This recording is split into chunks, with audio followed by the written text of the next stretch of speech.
Hello student, এবার আমরা দেখব যে যে অরবিট অরবাইটাল এগুলো জানলাম, S orbital, P orbital, D orbital এগুলো কিভাবে অ্যারেঞ্জ করব।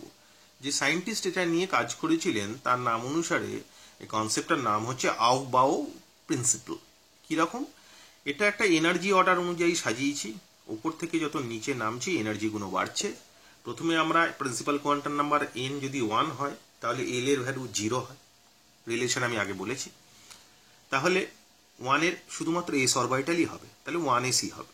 2 এর এন যদি 2 হয় তাহলে এল এর ভ্যালু 0 আর 1 হয়, তার মানে এস আর পি অরবাইটাল হয়, তাহলে 2 এর ক্ষেত্রে কিন্তু 2s আর 2p হবে। সিমিলারলি 3 এর কেসেও 3s 3p 3d, 4s এ 4s 4p 4d 4f, 5 এরও আরও অনেকগুলো হয়, আমি এখানে 3খানা লিখেছি, 6 এর একটাই লিখেছি, বাকিগুলো প্রয়োজন হবে না সেই জন্য লিখিনি।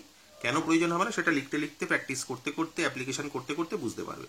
তাহলে উপর থেকে যত নিচের দিকে নেমেছি এনার্জি ইনক্রিজ করছে, তার মানে প্রিন্সিপাল কোয়ান্টাম নাম্বার এখানে কম যার জন্য এনার্জি কম, প্রিন্সিপাল কোয়ান্টাম নাম্বার এখানে বেশি যার জন্য এনার্জি বেশি, সেই জন্য আমি লিখেছি উপর থেকে নিচে নামলে এনার্জি ইনক্রিজেস। এবার এখানে ইলেকট্রনগুলো কিভাবে ফিল আপ হবে সেটা দেখানোর একটা ওয়ে। তো প্রথমে 1s এ ভরবে, যেভাবে অ্যারো গেছে ইলেকট্রনগুলো কিন্তু সেইভাবেই করসপন্ডিং অরবাইটালে ফিল আপ হবে। তার মানে প্রথমে 1s এ ভরবে, তারপর 2s এ ভরবে, তারপর অ্যারোর লাইন অনুযায়ী কিন্তু, তারপরে 2p 3s, তারপরে 3p 4s, তারপরে 3d 4p 5s, তারপরে 4d 5p 6s, এইভাবে আর লাগবে না, এতেই অনেক ইলেকট্রন ভরে যাবে। তাহলে এটাকে লেখার সময় ইলেকট্রনিক কনফিগারেশন এটাকে বলে, ইলেকট্রনীয় বিন্যাস কিভাবে লিখতে হয়। নর্মাল এলিমেন্টের কেসে, নর্মাল এলিমেন্ট মানে কেন বলছি একটু বাদে, সেটা লেখার নিয়ম যেভাবে বললাম, 1s আমরা জানি এস অরবাইটালে সে 1s হোক আর 6s হোক বা 5s হোক, দুটোর বেশি ইলেকট্রন ধরবে না, সে যে কোনো এসি হোক, তাহলে 1s এ দুটো, 2s এ দুটো, 2p তে ম্যাক্সিমাম 6টা ধরবে, সব ম্যাক্সিমাম গুলো ভরা আছে, 3s এ দুটো, 3p তে ম্যাক্সিমাম 6, যে কোনো p হোক 6 এর বেশি ধরবে না, 4s এ 2, 3d তে 10, যে কোনো d হোক 10 এর বেশি ধরবে না, এইভাবে অ্যারেঞ্জ করা হচ্ছে। These are the basically electronic configuration of any element or any species for in case of any normal element. Normal element মানে আর কি হতে পারে? ট্রানজিশনাল এলিমেন্ট হতে পারে। ক্লাস 10 এ পড়েছিল পিরিয়ডিক টেবিল, যেখানে সন্ধিগত মৌল বা ট্রানজিশন এলিমেন্ট আছে, সেখানে একটা সুইচ ওভার আছে। কোথায় সুইচ ওভার? এই জায়গাটায় সুইচ ওভার আছে।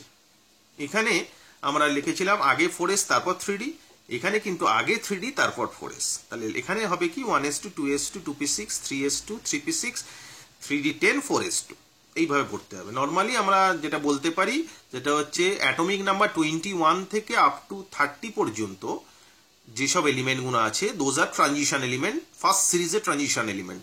তাদের ক্ষেত্রে কিন্তু খেয়াল রাখতে হবে এই জায়গাটায় সুইচ ওভার আছে 3d আর 4s এ।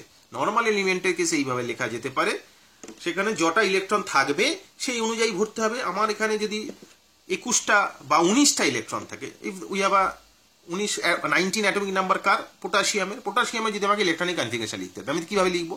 তাহলে 1s2 2s2 2p6 3s2 3p6, 18 হয়ে গেল, এখানে এই পর্যন্ত 18 হয়ে গেল, আর পড়ে আছে একটা। তাহলে এখানে তো আমি দুটো ভরতে পারবো না, এখানে আমি একটাই ভরবো, তাহলে 4s1। তাহলে পটাশিয়াম ইলেকট্রনিক কনফিগারেশন কি দাঁড়াবে? 1s2 2s2 2p6 3s2 3p6 4s1। এই পটাশিয়াম যটা ইলেকট্রন থাকবে তটা ভরতে হবে, লাস্টে যা পড়ে থাকবে সেই অরবিটালে সেটা দিয়ে দিতে হবে। শুধু খেয়াল রাখতে হবে সেটা নর্মাল এলিমেন্ট না ট্রানজিশন এলিমেন্ট, সেই জায়গায় এই সুইচ ওভারটা কিন্তু ভালো করে একটু খেয়াল রাখতে হবে, যেখানে সেইভাবে ভরতে হবে। ঠিক আছে? আরেকটু ইন্টারেস্টিং ফ্যাক্ট আছে যেখানে ট্রানজিশন এলিমেন্টের কেসে, যে অরবাইটাল এখানে একটু খেয়াল রাখবে যে কোনো অরবাইটাল আইদার হাফ ফিল কনফিগারেশনে বেসিস স্টেবল অথবা ফুল ফিল কনফিগারেশনে বেসিস স্টেবল। তো সেই কারণে কনফিগারেশন এই ট্রানজিশন এলিমেন্টের কেসে কিন্তু এই গল্পটা ভালো করে দেখতে হবে। একটা এক্সাম্পল আমি দেখাচ্ছি, তাহলে দেখলে বুঝতে পারবে। এখানে একটা এক্সাম্পল আমি দেখাচ্ছি। Nickel is a transition element, নিকেলের অ্যাটমিক নাম্বার 28, তাহলে 28টা ইলেকট্রন আছে, কিভাবে সাজাবো? 1s2 2s2 2p6 3s2 3p6, এই জায়গায় সুইচ ওভার আছে, আগে d 3d তারপর 4s, সেটা লিখেছি। এখন এখানে ঘটনা যেটা, আমার হাতে 10টা ইলেকট্রন পড়ে আছে, তাহলে আমি কি 10টাই ডিতে ভরে দেবো? তাহলে আর এসে ভরার প্রয়োজন নেই, তাই তো? তাহলে আমি লিখেছি কেন 3d 8 4s2? তার কারণ two gain the maximum stability. এখানে যদি ডি অরবাইটালে আমি 10টা ভরি তাহলে একটা পুরো অরবাইটালের স্টেবিলিটি আমি পাচ্ছি ঠিকই, কিন্তু আমি ডি অরবাইটালে যদি 5টা ভরি আর এস অরবাইটালে দুটোর বেশি ধরে না, দুটো ভরি, তাহলে এখানে আমার এক্সটেনশন স্টেবিলিটি ডি অরবাইটালে 5টা ভরলেও যা, 8টা ভরলেও তাই। কারণ 5টা ভরলে হাফ ফিল্ড, 8টা ভরলেও হাফ ফিল্ডই ধরতে হবে, কারণ ফুল ফিল্ড তো হচ্ছে না। আমার স্টেবিলিটি আইদার হাফ ফিল্ড অথবা ফুল ফিল্ড।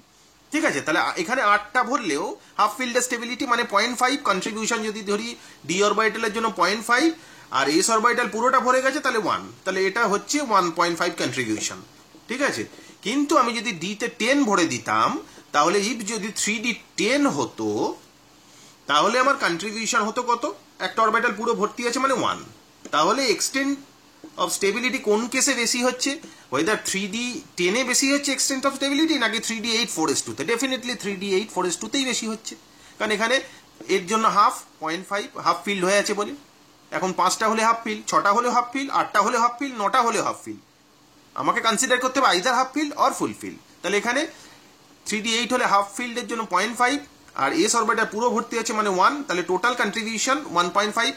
আর এখানে 3D 10 যদি ভরে দিতাম, এসে যদি না ভরতাম, তাহলে তো একটা কন্ট্রিবিউশন 1 হতো।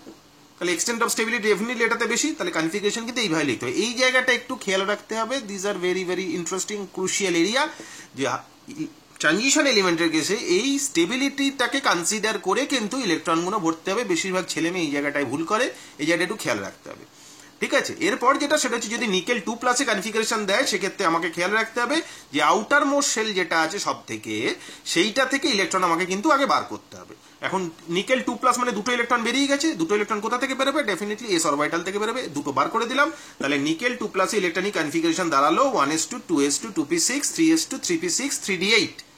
এই পর্যন্ত আশা করছি বোঝা গেছে। এগুলো আমি কিছু টেস্ট ইউরসেল প্রবলেম দেবো, ভালো করে দেখবে, বুঝতে পারবে, করলে আরো বেশি ভালো লাগবে, আরো ইন্টারেস্টিং লাগবে, আরো ভালো করে করতে পারবে। ওকে, থ্যাংক ইউ।